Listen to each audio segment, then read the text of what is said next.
Assalamualaikum warahmatullahi wabarakatuh. Kali ini kita akan belajar materi sistem gerak pada makhluk hidup.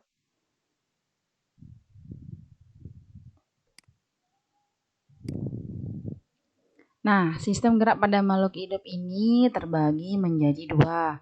Ada sistem gerak pada manusia dan sistem gerak pada hewan dan tumbuhan. Nah, yang akan kita pelajari pertama kali adalah sistem gerak pada manusia. Ini terdiri dari tulang atau rangka, persendian atau artikulasi, dan yang ketiga adalah otot. Selain itu, kita akan belajar upaya menjaga kesehatan sistem gerak kita. Nah, sistem gerak kita ini seperti ini ya. Dari dahi hingga tulang pergelangan kaki. Ada tulang pipi, tulang rahang atas, ada tulang lengan atas, ada tulang kelangkang, tulang paha, tulang kering, dan sebagainya. Kita akan pelajari selanjutnya pada paparan berikut ini. Nah, sistem rangka yang kalian lihat tadi itu terbagi menjadi 3 bagian. Ada bagian kepala, kemudian ada bagian badan, dan bagian anggota gerak. Kepala itu terdiri dari tulang ubun-ubun, ada bagian kepala bagian belakang, kemudian ada tulang baji, rahang bawah, rahang atas, kemudian ada tulang pipi, tulang hidung, tulang air mata, tulang pelipis, dan tulang dahi. Selanjutnya adalah bagian badan. Bagian badan ini terbagi menjadi 4 bagian. Ada tulang dada, kemudian ada tulang rusuk, ada tulang kelangkang atau selangka, dan tulang belakang. Tulang dada ini terbagi menjadi 3. Ada hulu, kemudian rusuk sejati, dan tulang rusuk palsu. Kemudian di antara ini, sekat ini, inilah yang namanya tulang dada ya. Selanjutnya adalah tulang kemaluan. Ini seperti ini bentuknya. Kemudian ini adalah tulang duduk dan ini adalah tulang rusuk. Ini di bagian panggul kita. Bagian dari tulang belakang ini terbagi menjadi tulang leher, ada tulang punggung, ada tulang pinggang, tulang kelangkang, dan tulang ekor. Nah, di bagian sini ada namanya tulang selangka dan tulang belikat. Ini adalah bagian dari rangka anggota badan. Selanjutnya adalah rangka anggota gerak. Ini terbagi menjadi 2. Ada tangan, bagian tangan, dan bagian kaki.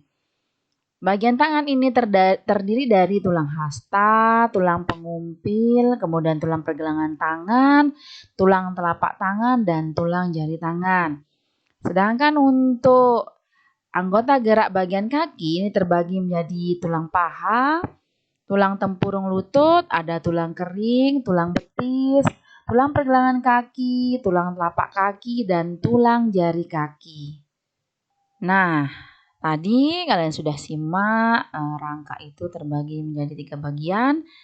Ada bagian kepala, bagian badan, dan bagian anggota gerak. Selanjutnya adalah fungsi utama dari tulang rangka bagi tubuh. Yang pertama adalah memberikan bentuk pada tubuh dan menopang tubuh kita. Jadi kalau seandainya kita tidak memiliki rangka, maka tubuh kita ini tidak berbentuk. Kemudian fungsinya adalah menopang tubuh kita. Jadi badan kita ditopang oleh rangka ini sehingga tidak mudah untuk jatuh ataupun terlepas. Selanjutnya fungsi yang kedua adalah melindungi organ bagian dalam. Contohnya adalah tulang rusuk yang melindungi jantung dan paru-paru. Yang ketiga, fungsinya adalah tempat menempelnya otot. Otot ini adalah alat gerak aktif sehingga dapat menggerakkan tulang. Yang keempat adalah pada jenis tulang tertentu seperti tulang paha, tulang juga berfungsi sebagai tempat pembentukan sel darah. Jadi sel darah itu dibentuk di bagian sumsum tulang, yaitu jaringan di bagian tengah tulang. Selanjutnya, kita belajar tentang struktur tulang. Di tulang ini seperti ini rupanya, ada namanya periosteum. Apa itu periosteum? Periosteum adalah permukaan tulang yang ditutupi oleh membran yang menempel dengan kuat. Nah, di dalam periosteum ini terdapat pembuluh-pembuluh darah kecil yang berfungsi membawa zat makanan ke dalam tulang. Selanjutnya ada namanya tulang kompak. Bentuknya seperti ini atau tulang keras nama lainnya. Ini mengandung sel-sel tulang, kemudian pembuluh-pembuluh darah, ada zat kapur dan fosfor, serta serabut elastis yang berfungsi mempertahankan tulang agar tetap kuat, tidak mudah rapuh atau patah. Selanjutnya ada tulang spons. Apa itu tulang spons? Di dalam tulang spons ini biasanya terdapat di tulang panjang atau tulang pipa.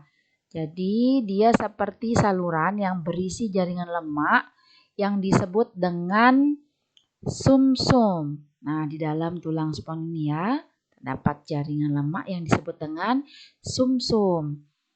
Nah, di dalam sumsum inilah tempatnya menghasilkan sel darah merah dan sel darah putih.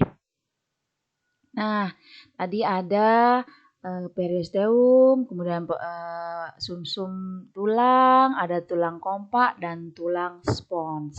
Jadi di dalam tulang ini ada pembuluh darah juga. Selain itu, pada ujung tulang ini ditutup lapisan tebal, lunak dan lentur yang disebut tulang rawan atau kartilago. Selanjutnya, tulang itu berdasarkan bentuknya terbagi menjadi 4 bagian. Yang pertama adalah tulang panjang. Tulang panjang ini artinya bentuknya panjang. Ini contohnya adalah tulang lengan bagian atas atau tulang paha dan tulang betis. Selanjutnya ada tulang pipih. Ini sesuai dengan namanya ya, bentuknya pipih. Ini contohnya adalah tulang dada, tulang rusuk, dan tulang tempurung kepala atau tengkorak kita. Selanjutnya yang ketiga adalah tulang pendek. Ini bentuknya pendek-pendek, contohnya adalah tulang pada ruas jari kaki, kemudian tulang ruas pada jari tangan dan tulang belakang. Yang keempat adalah tulang tidak beraturan. Ini bentuknya tidak teratur. Contohnya adalah tulang yang berada pada punggung dan tulang yang berada pada wajah kita. Jadi itu adalah bentuk tulang yang terbagi menjadi 4 bagian. Selanjutnya yang kita akan pelajari adalah tentang sendi. Apa itu sendi? Sendi adalah tempat bertemunya 2 tulang atau lebih.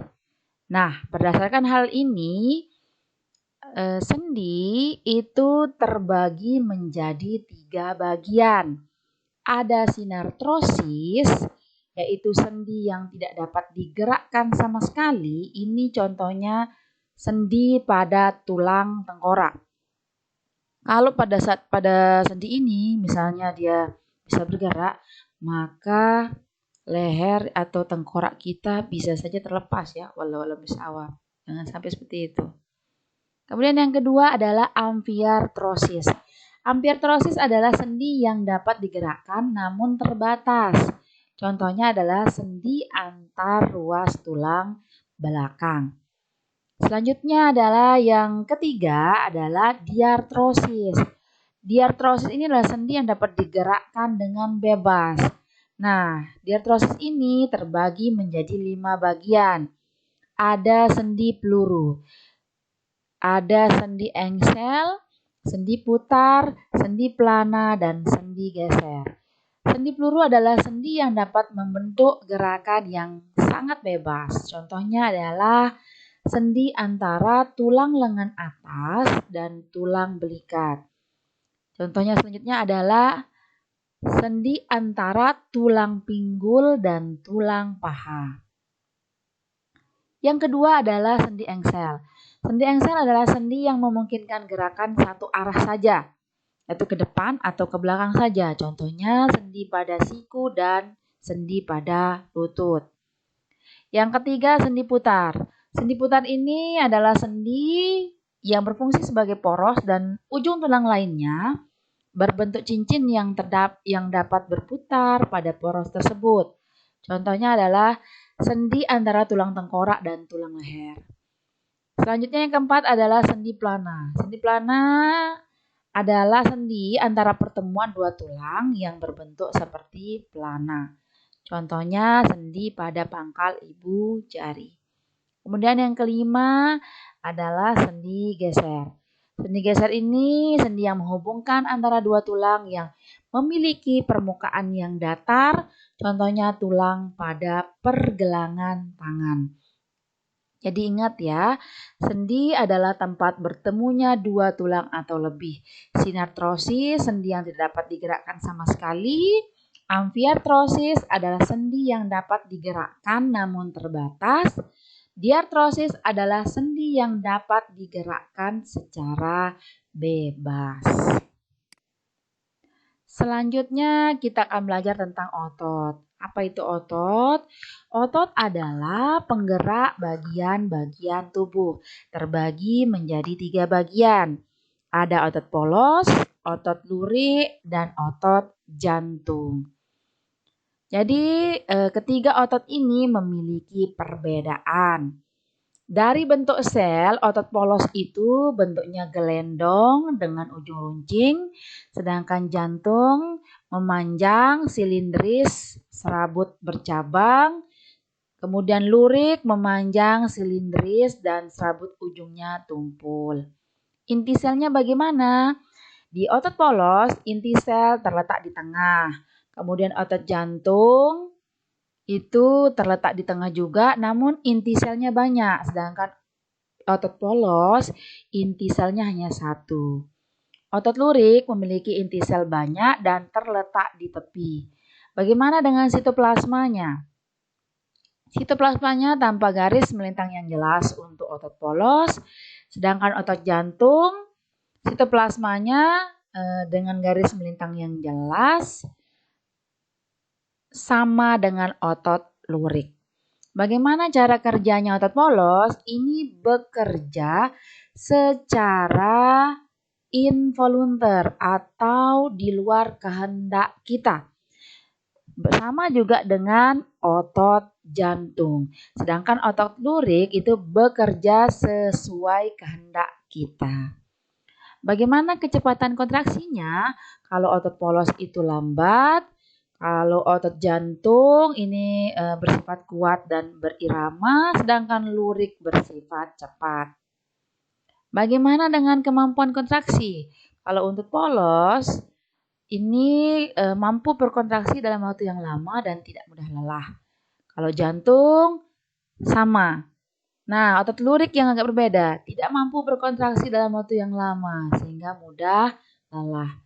Letak otot polos ini adalah organ bagian dalam. Kalau jantung letaknya di jantung. Sedangkan otot lurik ini menempel pada tulang atau rangka. Ternyata sistem gerak ini bisa mengalami gangguan dan kelainan. Bagaimana cara mencegahnya serta mengatasinya? Pertama, ada istilahnya riketsia. Riketsia ini terjadi karena kekurangan vitamin D yang membantu penyerapan kalsium dan fosfor sehingga proses pengerasan tulangnya terganggu. Akibatnya kaki menjadi bengkok. Nah, cara penyembuhan dan pencegahannya adalah dengan menambahkan kalsium, fosfor, dan vitamin D yang dapat diperoleh dari makanan, suplemen atau vitamin, dan berjemur di panas matahari pagi. Yang kedua adalah osteoporosis. Osteoporosis adalah kekurangan kalsium. Biasanya ini diderita oleh orang yang lanjut usia. Kemudian ada artritis. Artritis adalah penyakit sendi. Nah, rematik adalah salah satu bentuk dari artritis. Untuk menguranginya adalah dengan mengkonsumsi makanan yang seimbang. Kemudian yang keempat ada istilah fraktura atau patah tulang. Ini diakibatkan ada benturan yang sangat keras, misalnya karena kecelakaan atau jatuh dari tempat yang tinggi. Yang kelima, gangguan dan kelainan pada sistem gerak adalah kelainan pada tulang belakang akibat posisi duduk yang salah. Lordosis adalah melengkungnya tulang belakang yang berlebihan ke arah depan karena perut penderita terlalu besar. Kemudian ada istilah skoliosis, melengkungnya tulang belakang ke samping, jadi kayak huruf S. Kemudian kifosis, melengkungnya tulang belakang yang berlebihan di bagian dada ke arah belakang sehingga terkesan terlihat seperti bungkuk.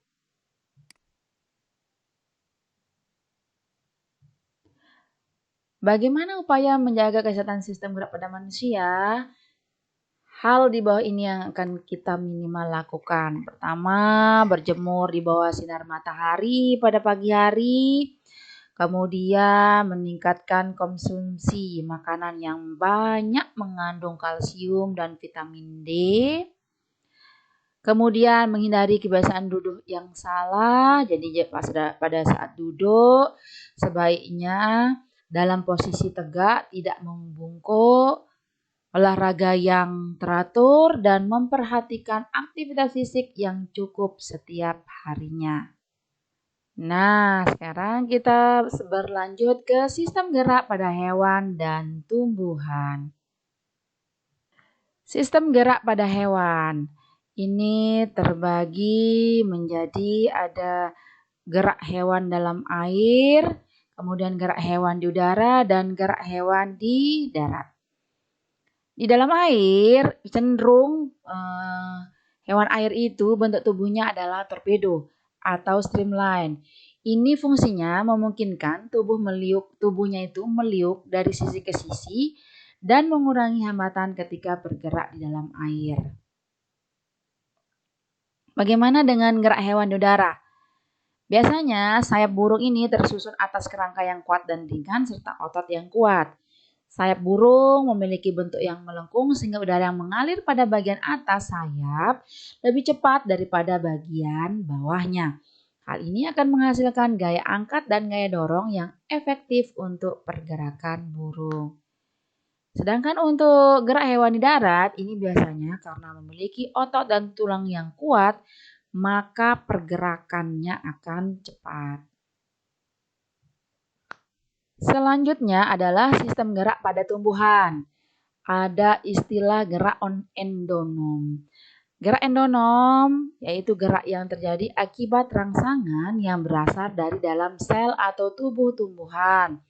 Contohnya gerak melingkar aliran sitoplasma dalam sel daun Hydrilla verticillata.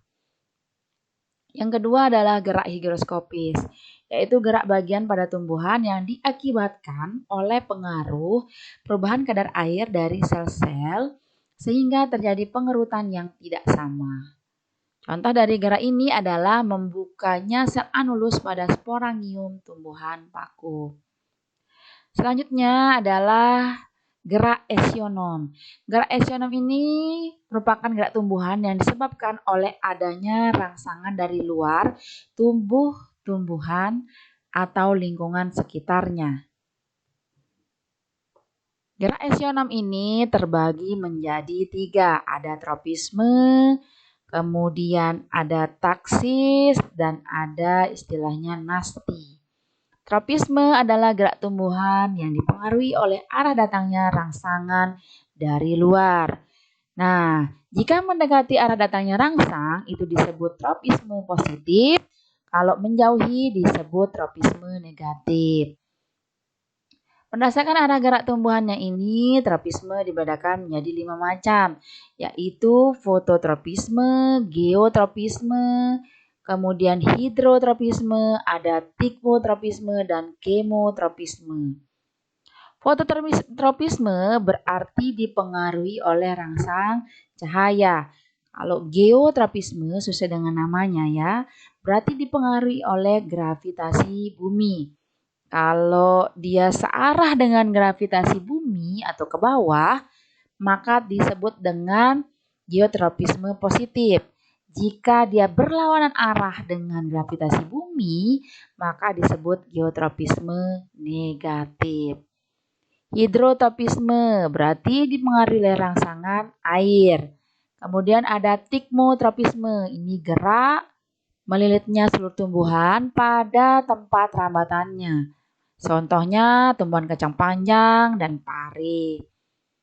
Ada kemotropisme, berarti dipengaruhi oleh zat kimia. Selanjutnya adalah gerak taksis. Gerak taksis adalah gerak pindah tempat seluruh bagian tumbuhan. Tadi kalau tropisme, gerak tumbuhan yang dipengaruhi oleh datangnya rangsang dari luar. Kalau taksis, gerak pindah tempat seluruh bagian tumbuhan. Nah, berdasarkan hal ini, dia akan terbagi menjadi fototaksis dan kemotaksis. Fototaksis dipengaruhi oleh cahaya, sedangkan kemotaksis dipengaruhi oleh zat kimia. Contoh dari fototaksis adalah Euglena viridis, sedangkan kemotaksis contohnya adalah pergerakan spermatozoid pada tumbuhan lumut dan paku. Nah, yang terakhir adalah tadi gerak nasti. Gerak nasti adalah gerak pada tumbuhan yang tidak dipengaruhi oleh arah datangnya rangsang. Terbagi menjadi 4 bagian. Ada seismonasti yang dipengaruhi oleh getaran atau sentuhan. Ini contohnya adalah putri malu. Ada niktinasti yang dipengaruhi oleh rangsangan siang hari dan malam. Ini biasanya contohnya gerak pada bunga merak dan lamtoro. Ada fotonasti yang dipengaruhi oleh rangsangan cahaya. Contohnya bunga pukul 4. Dan terakhir adalah termonasti yang dipengaruhi oleh suhu. Contohnya adalah bunga tulip. Sekian penjelasan materi, sampai bertemu di pertemuan selanjutnya. Wassalamualaikum warahmatullahi wabarakatuh.